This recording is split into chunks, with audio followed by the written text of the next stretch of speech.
Efésios capítulo 2 diz: vocês estavam mortos por causa de sua desobediência e de seus muitos pecados, nos quais costumavam viver como o resto do mundo, obedecendo ao comando dos poderes do mundo invisível. Ele, claro, esse mundo invisível, é o espírito que opera no coração dos que se recusam a obedecer. Todos nós vivíamos desse modo, todos nós, seguindo os desejos ardentes e as inclinações de nossa natureza humana. Quando eu falo todos nós, eu acredito que eu sou o principal no meio dessa gente. Acho que aqui, talvez minha cunhada, que me conheceu nas trevas, minha esposa, são testemunhas vivas aqui. Não sei se minha tia está aí, a minha prima, tá bom? Tem uma galerinha que me conhece desse tempo, mas a maioria já me conheceu convertido. Então não pode avaliar como esse texto ele é real para a minha vida. Todos nós vivíamos desse modo, seguindo os desejos ardentes e as inclinações de nossa natureza humana. Éramos, por natureza, merecedores da ira, como os demais.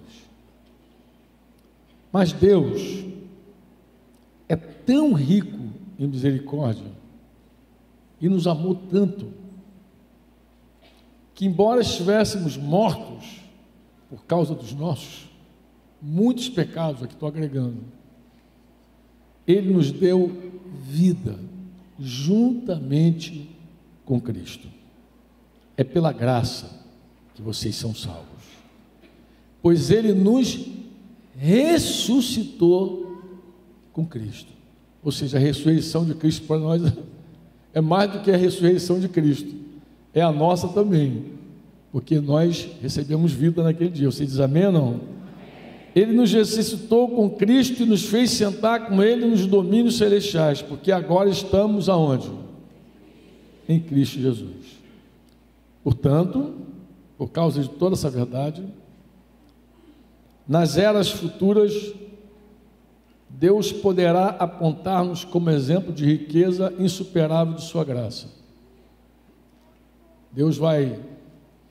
Paulo está dizendo que Deus vai nos mostrar ao mundo como exemplos da riqueza insuperável da sua graça. Amém? Revelada na bondade que Ele demonstrou por nós em Cristo Jesus. Vocês são salvos pela graça, por meio da fé. Isso não vem de vocês, é uma dádiva de quem?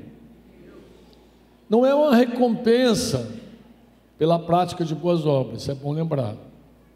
Que de repente você nunca matou, nunca bebeu, nunca cheirou, nunca fornicou, e acha que está aqui por causa disso. Não é. Se você foi alcançado nessa condição, não foi alcançado porque você era bonzinho, não foi uma recompensa pelas práticas boas que você fez. Porque Deus não faz assim? Porque Deus não quer que ninguém venha se orgulhar por isso. Ninguém se orgulhe de ter encontrado Jesus achando que foi na sua própria santidade, sabedoria e piedade.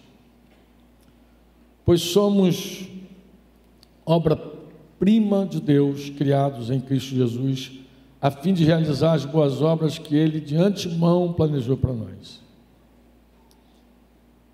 Podia parar aqui e dizer que essa foi a obra espetacular que Deus fez na nossa vida. Mas eu quero seguir adiante para usar o texto seguinte como base daquilo que eu espero compartilhar com vocês. Não esqueçam que vocês, gentios, ele vai falar de nós gentios, porque aqui não tem nenhum judeu e nós não nos encaixamos aqui, eram chamados de incircuncidados. Éramos chamados por quem? Pelos judeus. Os judeus olhavam para nós e falavam, vocês incircuncisos aí. que se orgulhavam da circuncisão deles, embora ela fosse apenas um ritual exterior e humano. Naquele tempo vocês viviam afastados de Cristo, não tinham os privilégios do povo de Israel e não conheciam as promessas da aliança, naquele tempo, em todos os tempos. Viviam no mundo sem Deus e sem esperança. Agora, porém, estão aonde? Em Cristo Jesus. Antigamente, estavam distantes de Deus, mas agora foram trazidos para onde? Para perto dele. Por meio de quê? Do sangue de Cristo. Porque Cristo é a nossa paz. Ele é a nossa paz. Vocês dizem amém?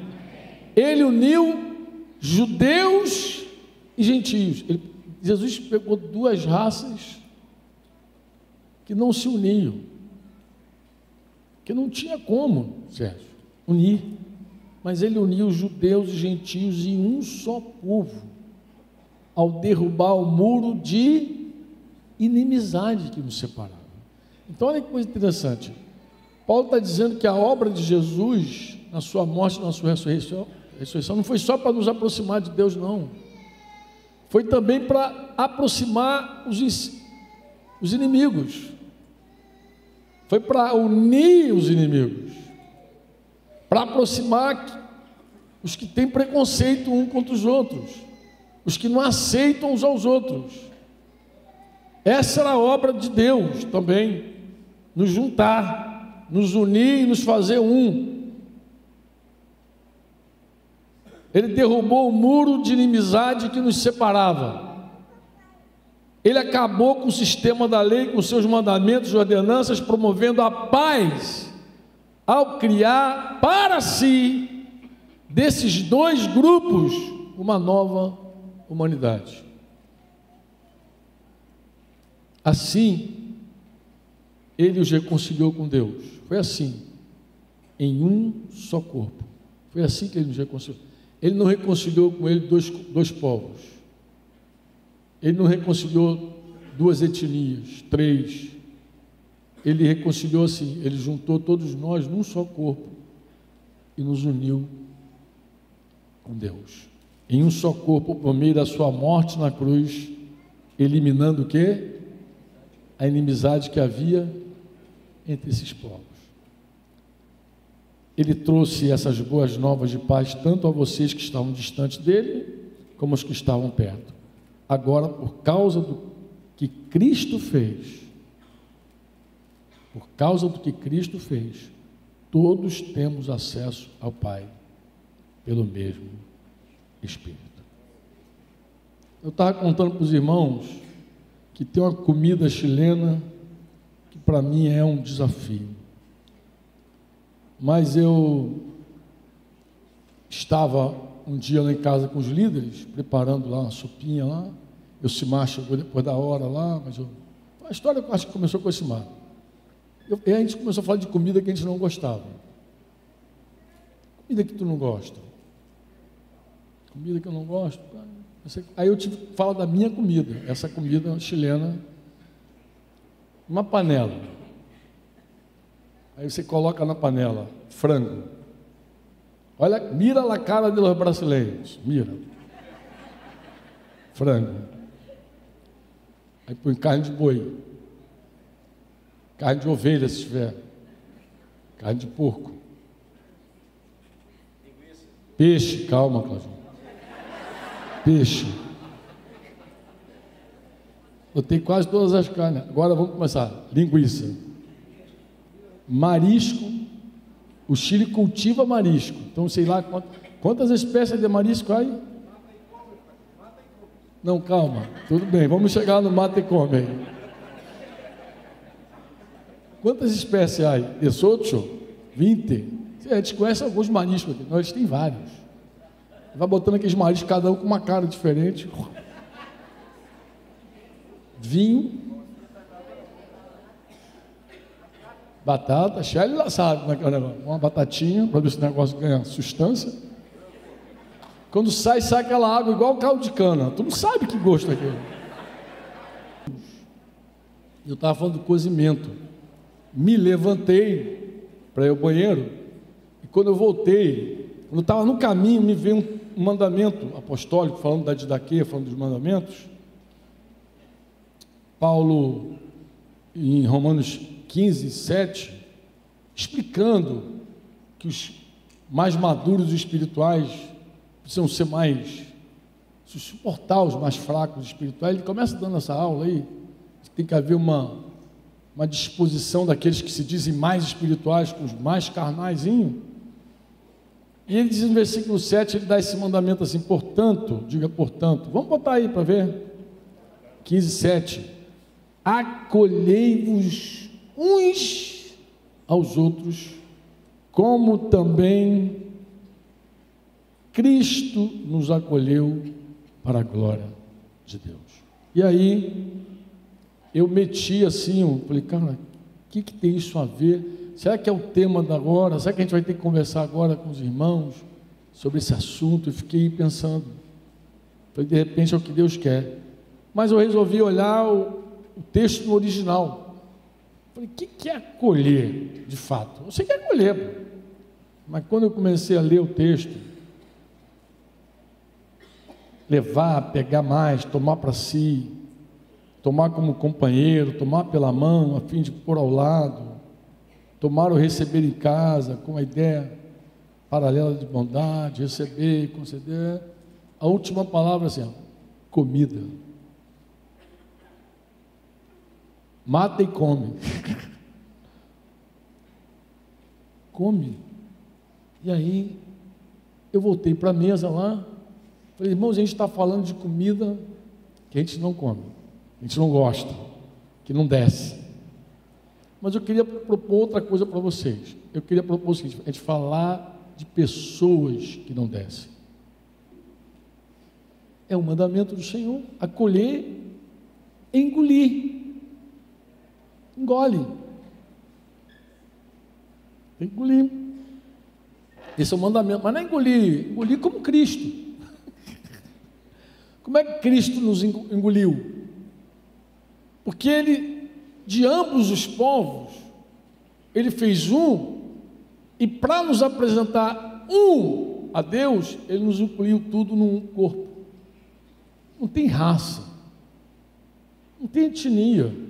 Eu não sei se vocês sabem, mas quando Pedro, ele pregou lá no Pentecostes, e citando Joel lá, explicando que a profecia, o que estava acontecendo era a profecia de Joel, ele falou que o Espírito de Deus, que vocês estão vendo, é o que foi profetizado, que o Espírito se derramaria sobre toda ali a palavra é etnia, sobre toda etnia.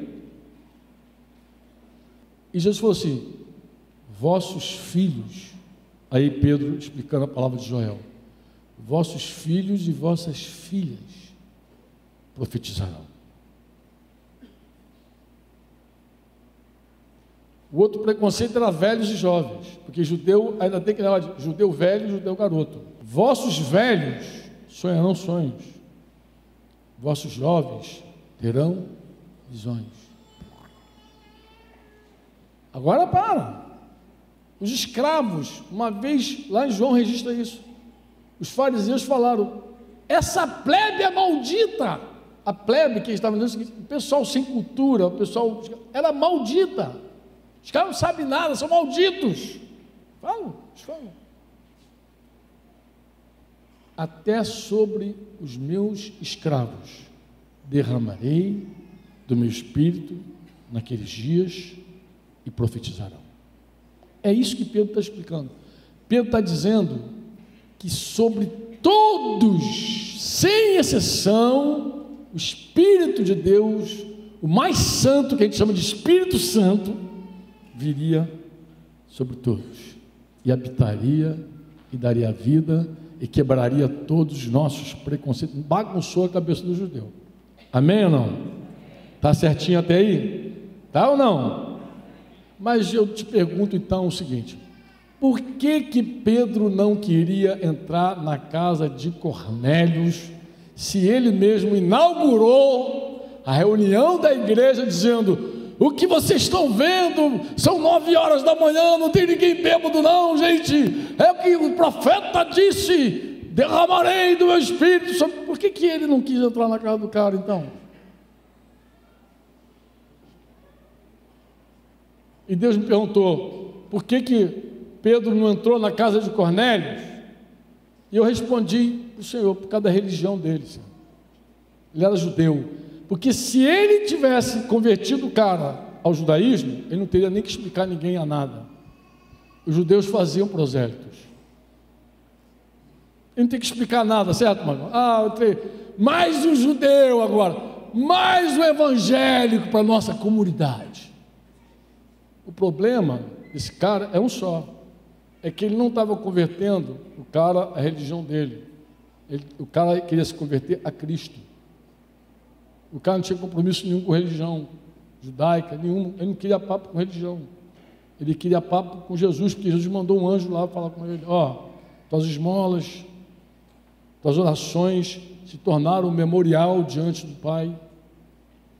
Falou com ele, Deus olha, tu tem orado, você tem feito esmolas, tu chegou diante do Pai, foi por isso, mas não é que tu vai ser salvo por causa das tuas esmolas, tu já está salvo por causa das tuas orações, você é um cara salvo porque você é cheio de boas obras. Não, meu amigo, porque você realmente mexeu com Deus, agora tu precisa ser salvo. Vai lá na rua tal, tem um camarada chamado fulano, Pedro está lá na casa do curtidor, vai lá, traz ele, que ele vai aqui e vai dizer tudo que você precisa ouvir.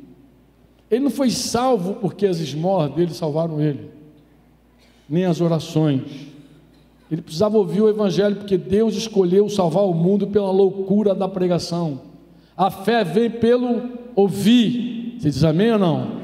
A fé vem pelo ouvir. E aí eu falei com Deus, eu entendi claramente que o meu preconceito era religioso, não era espiritual, porque Jesus entrava na casa de pecadores, Jesus rompia qualquer barreira.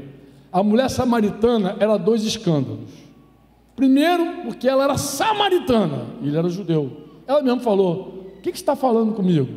Eu sou samaritana, você é judeu. Tipo, a gente não combina.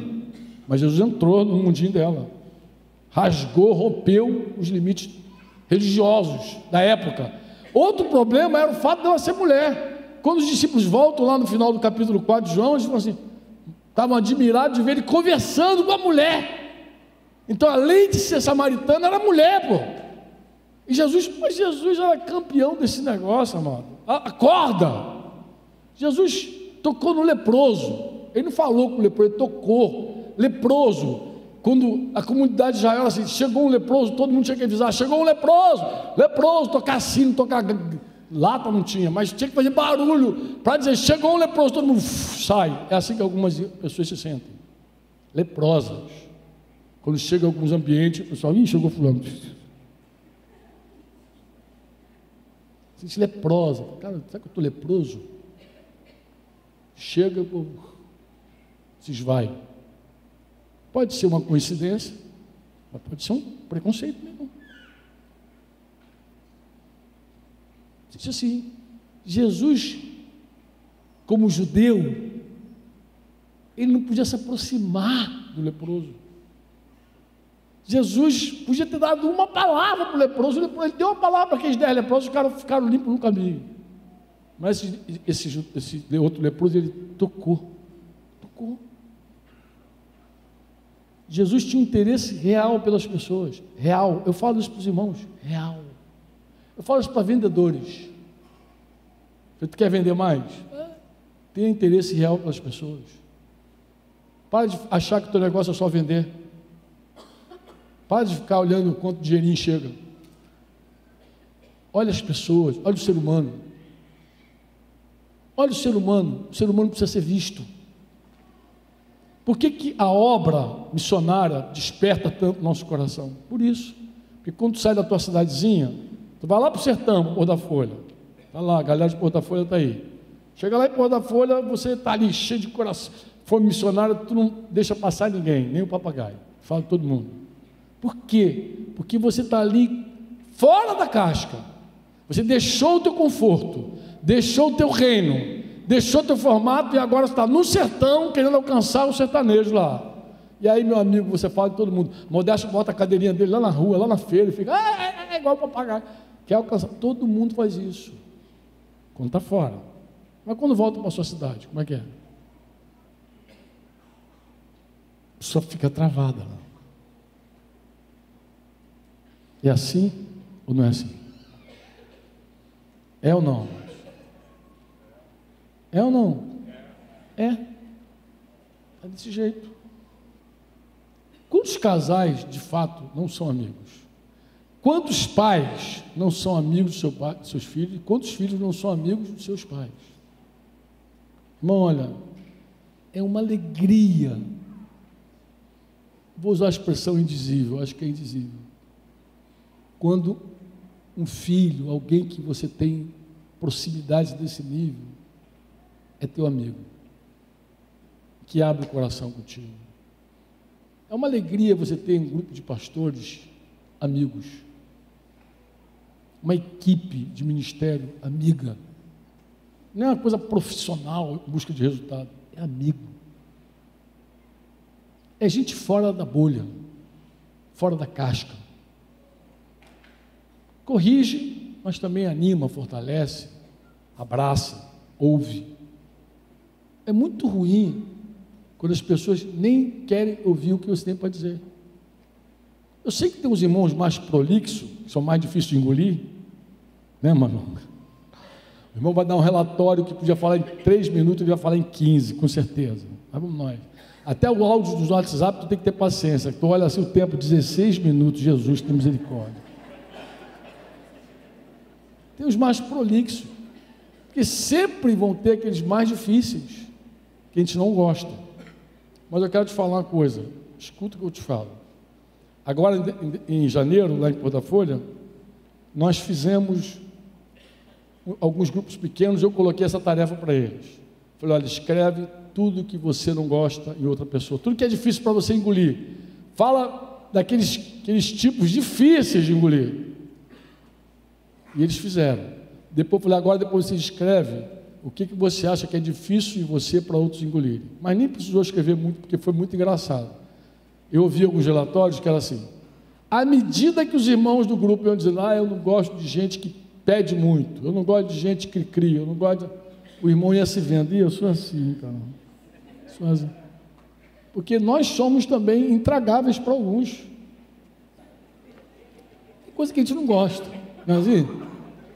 No próprio temperamento da pessoa a gente não gosta. A pessoa, mas tem coisa que a pessoa precisa mudar realmente.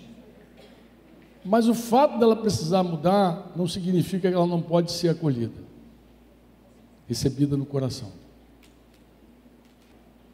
Mata e come, disse o Senhor para Pedro. Tua religião, teu preconceito, sei lá, o que te impede de acolher gente? A mágoa, o ressentimento, a ferida. Olha, nada disso para Deus é desculpa. Porque Ele falou, vocês têm que acolher uns aos outros como Cristo nos acolheu para a glória de Deus. Para Deus ser visto. Para que Deus fosse exaltado, Jesus não apenas se humilhou, se fez homem. Para que Deus fosse glorificado, visto, Ele também nos acolheu. Ele acolheu o Zaqueu. Zaqueu, desce daí. Hoje me convém pousar na tua casa. Pois é, um cara cobrador de imposto no meio de Israel. Meu irmão, que situação difícil era a situação de Zaqueu naquele povo. Ele já sofria preconceito. A bênção de Deus está na unidade dos irmãos. Jesus orou por nossa unidade e disse que quando nós formos um, o mundo vai crer que Ele foi enviado. É a maior contribuição para a obra de Deus, é a unidade da igreja. O maior desserviço à obra de Deus é a divisão da igreja. Igreja começa em casa. Mas quando o Daniel tinha uns, 12 anos, isso foi em 2005, tinha 14, ia fazer 15, no início de 2005. a gente estava tomando café lá em casa com alguns discípulos lá, para variar. O discípulo sempre está filando a boia, né? A gente à mesa, e de repente, Débora em disciplina, 2005 foi o ano da disciplina, inteiro da Débora estar em disciplina, vocês lembram? Foi 7 de janeiro que ela veio aqui e foi disciplinada. E Daniel deu uma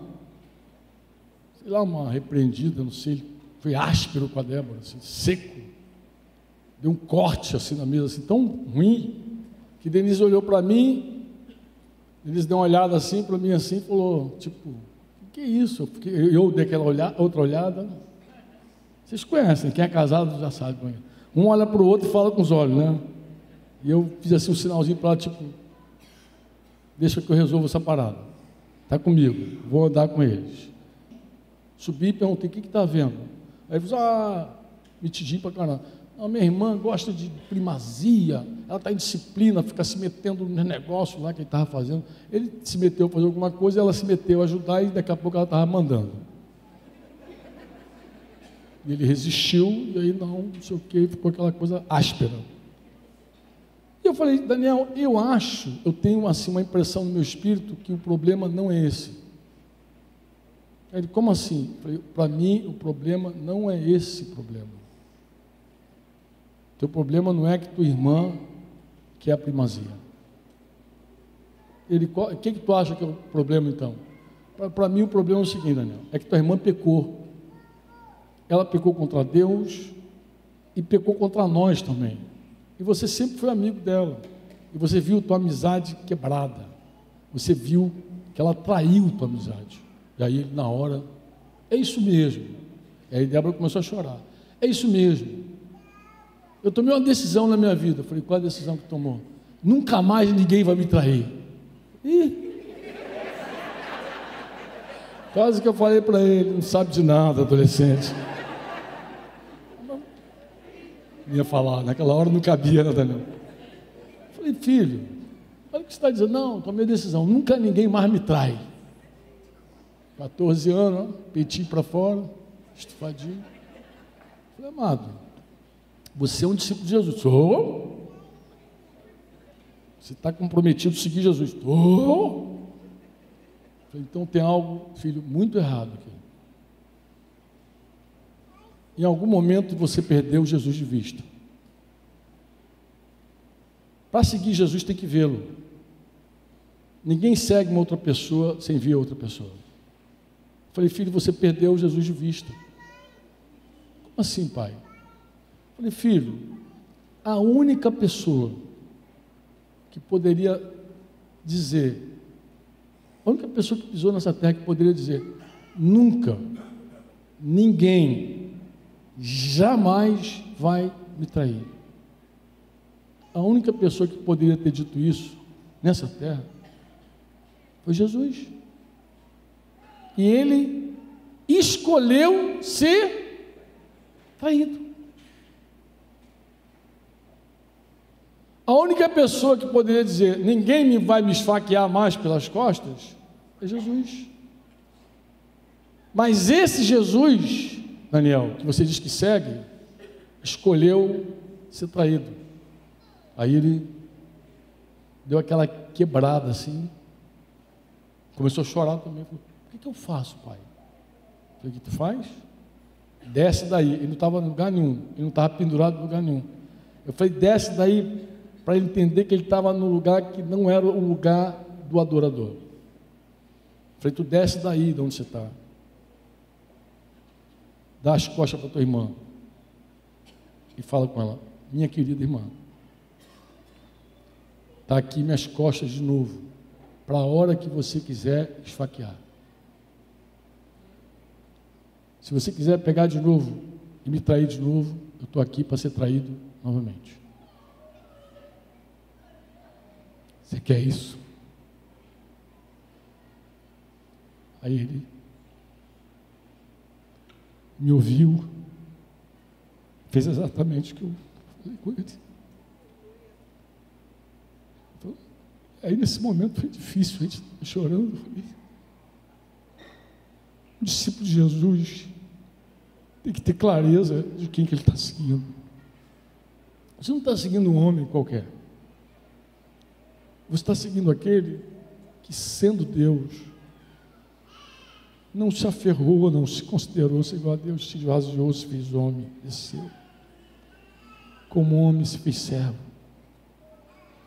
É um homem que poderia ter evitado todo o sofrimento, aprendeu obediência pelas coisas que sofreu. Diz a Escritura que o pai não poupou seu próprio filho. O pai participou de tudo aquilo ali duramente por nós. É interessante porque hoje a gente celebra assim a Páscoa, e festa para todo lado, mas parece que a gente não enxergou ainda o tamanho desse sacrifício. Por que eu digo parece que a gente não enxergou? Porque a gente não vive uma vida sacrificada e crucificada como Jesus falou que tinha que ser. Vocês querem vir após mim? Ele falou assim: negue-se a si mesmo, tome a sua cruz de si. Falei: Daniel, por que eu estou contando a história do Daniel? Para terminar dizendo assim: falei: Daniel, o muro, meu filho, que a gente levanta para se defender, é o mesmo muro que divide a gente. Então não dá para você se defender e não dividir. Por isso que Jesus derrubou o muro da separação. Na família não existe muro, porque qualquer muro que protege, divide.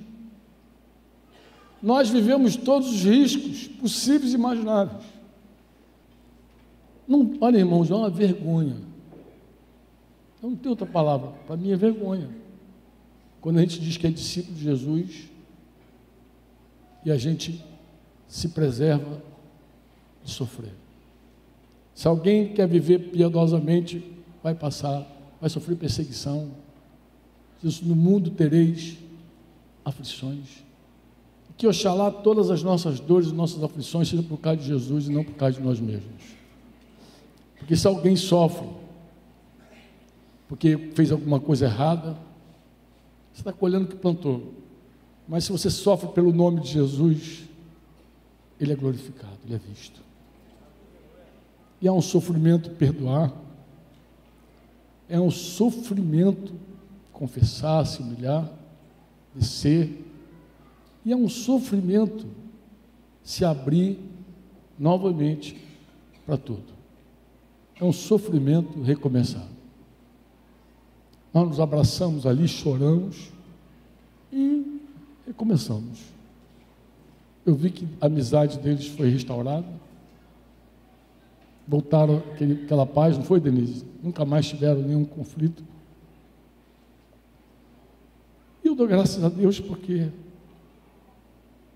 o Senhor foi glorificado. Está sendo ainda. Glorificado, irmãos, é visto. Quando tu olha para uma história e vê Jesus, significa que ele foi glorificado. Quando a gente olha para a história desses irmãos, a gente só consegue ver Jesus. A gente consegue ver quem? Só Jesus. A glória dele, ele é glorificado. Jesus não é glorificado quando a gente peca, mas ele é glorificado quando a gente se humilha, quando a gente restaura. Não tem glória na queda, no pecado, mas tem glória na restauração. Ele não é glorificado quando a gente briga, mas ele é glorificado quando a gente restaura a nossa amizade. É assim que ele é glorificado. Amém? Quem quer glorificar o Senhor?